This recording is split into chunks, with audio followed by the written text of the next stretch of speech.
Ini adalah output dari login sistem administrasi penggajian pegawai. Di sini ada dua input utama, yaitu username dan password. Supaya bisa login, kita harus masukkan dulu username dan passwordnya. Usahakan jangan sampai salah agar tidak gagal login.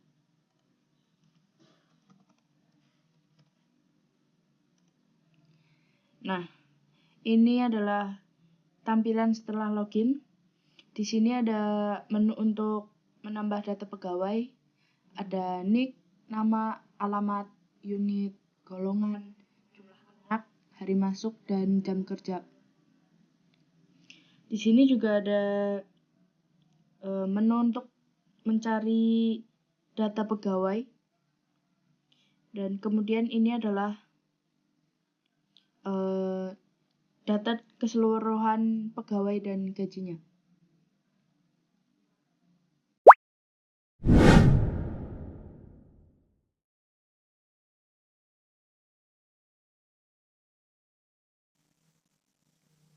Halo teman-teman, jadi saya akan menjelaskan sedikit tentang CSS yang dipakai di halaman web penggajian karyawan.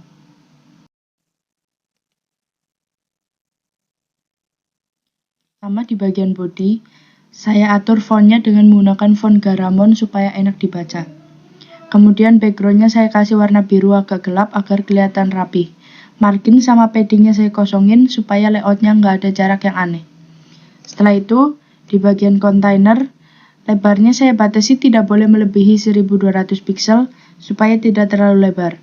Kemudian saya kasih background putih, shadow, dan sudut membulat agar tampilannya lebih bersih dan modern. Lanjut ke bagian header. Untuk headernya saya kasih warna biru dan garis di bawahnya supaya terkesan lebih tegas. Kalau judul, saya buat ada garis di kiri, kemudian backgroundnya sedikit abu, dan jaraknya saya atur biar kelihatan seperti subjudul. Kemudian di bagian input,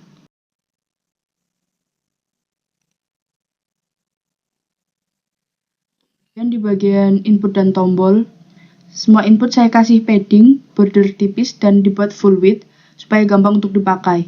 Kemudian saya kasih warna untuk tombolnya yaitu warna biru, dan kalau di hover bisa berubah warna supaya ada efek interaktifnya. Saya juga pakai grid 2 kolom untuk form supaya tampilannya lebih rapi. Ada kelas full width juga kalau ada elemen yang harus melebar ke 2 kolom. Untuk tabel, saya bikin full width, ada border, dan barisnya saya kasih warna abu muda supaya lebih gampang untuk dibaca. Header tabelnya saya warnai biru tua supaya beda dari isi tabel.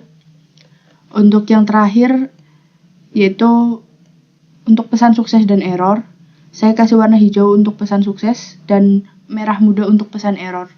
Tujuannya supaya pengguna langsung mengerti apa arti dari pesan tersebut. Nah, jadi intinya CSS ini saya buat agar supaya tampilannya lebih rapi, bersih, dan warnanya konsisten.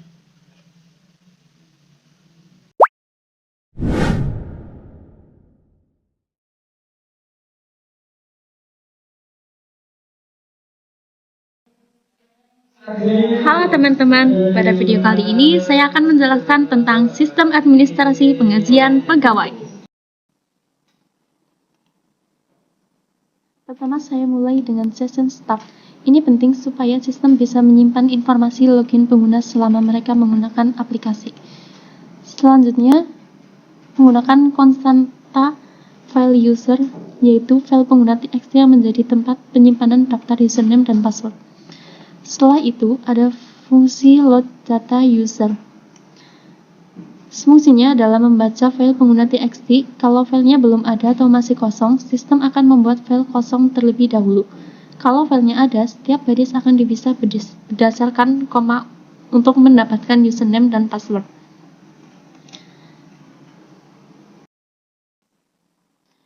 Setelah itu, ada fungsi load data user. Fungsinya adalah membaca file pengguna txt. Kalau filenya belum ada atau masih kosong, sistem akan membuat file kosong terlebih dahulu. Kalau filenya ada, Setiap baris akan dipisah berdasarkan koma untuk mendapatkan username dan password. Masuk ke bagian logika login. Ketika tombol login ditekan, saya ambil username dan password dari form. Kemudian data tersebut dibandingkan dengan data yang sudah disimpan di file. Jika ada username dan password yang cocok, maka sistem menandai user sebagai login dengan variabel session login true, menyimpan username ke session dan mengarahkan user ke halaman menu PHP. Kalau tidak cocok, maka akan muncul pesan error username atau password salah.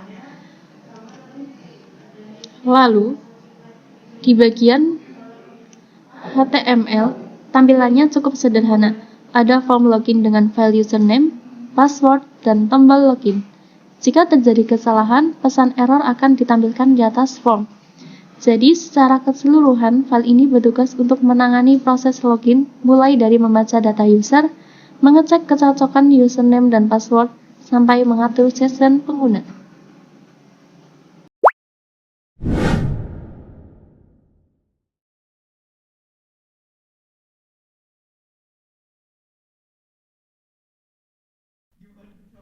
Halo teman-teman, kali ini saya akan jelasin tentang administrasi penggajian pegawai yang sudah saya buat.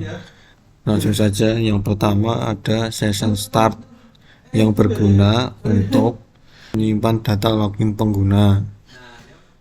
Selanjutnya ada if iset login belum ada atau tandanya belum true, user langsung diarahkan ke halaman login. Jadi halaman ini aman dan hanya bisa diakses setelah login. Selanjutnya ada cons untuk gaji pokok. Ini adalah daftar gaji pokok berdasarkan golongan, disimpan di konstanta supaya sudah mudah digunakan nantinya. Selanjutnya ada aturan tarif lembur, tunjangan anak, dan uang makan yang saya jadikan konstanta biar gampang dan tidak berubah-ubah. Selanjutnya ada function load data pegawai. Fungsi ini untuk membaca file data pegawai. Kalau filenya belum ada, fungsi ini langsung mengembalikan array kosong. Selanjutnya ada lens file name. Ini untuk membaca baris per baris dan menghapus new line supaya rapi. Selanjutnya ada for range lens per lens. Ini baris dipisah berdasarkan koma menjadi array kecil. Lalu ada data. Lalu ada array ini menjadi data pegawai lengkap dengan nama filenya supaya lebih mudah digunakan. Selanjutnya ada for range data as item. Ini yang berfungsi untuk menyusun ulang jadi baris teks dipisah koma lalu disimpan ke file menggunakan file _put _contents. Di sini untuk menghitung gaji saya ambil data penting seperti golongan, jam kerja, anak, dan hari masuk. Jika gaji pokok ditentukan dari golongan, kalau tidak ada di daftar, otomatis gaji pokok menjadi 0. Lalu ada jam lembur dan tambahan lembur. Lembur dihitung dari jam kerja dikurangi jam normal, kalau negatif dibuat 0. Selanjutnya ada tunjangan anak maksimal 2 anak saja, jadi saya batasi dengan min. Selanjutnya ada uang makan, akan dihitung dari jumlah hari masuk kali daftar.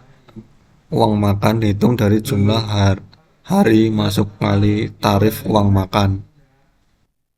Dan yang terakhir, dari semua komponen dijumlahkan menjadi total gaji pegawai. Selanjutnya, pegawai list. Load data pegawai dari file untuk digunakan di seluruh halaman. Selanjutnya ada tambah pegawai. Jika actionnya tambah, berarti user sedang menambahkan data pegawai baru. Selanjutnya ada if array untuk mengecek apakah NIK sudah dipakai oleh pegawai lain atau belum. Selanjutnya ada pegawai list. Kalau belum digunakan, datanya ditambahkan lalu disimpan ke file. Selanjutnya ada user mengubah data. Cari NIK untuk mencari NIK yang cocok pada data tersebut. Selanjutnya ada untuk menghapus data. Kalau action hapus, maka buang pegawai yang NIK-nya sesuai dan disimpan ulang untuk data tersebut. Selanjutnya ada pencarian pegawai. Bagian ini mencari pegawai berdasarkan nama. Dan ini filter nama pegawai yang mengandung kata kunci di pencarian. Dan selanjutnya ada logout. Jika user klik logout, session dihapus dan diarahkan ke halaman login kembali. Dan untuk HTML-nya hanya digunakan untuk menampilkan form tambahan, form edit, dan tabel gaji pegawai, tombol aksi, dan edit atau hapus, dan perhitungan gaji yang ditampilkan otomatis. Bagian HTML hanya digunakan untuk tambahan dan estetika dari website yang saya buat ini. Sekian, terima kasih. Wassalamualaikum warahmatullahi wabarakatuh.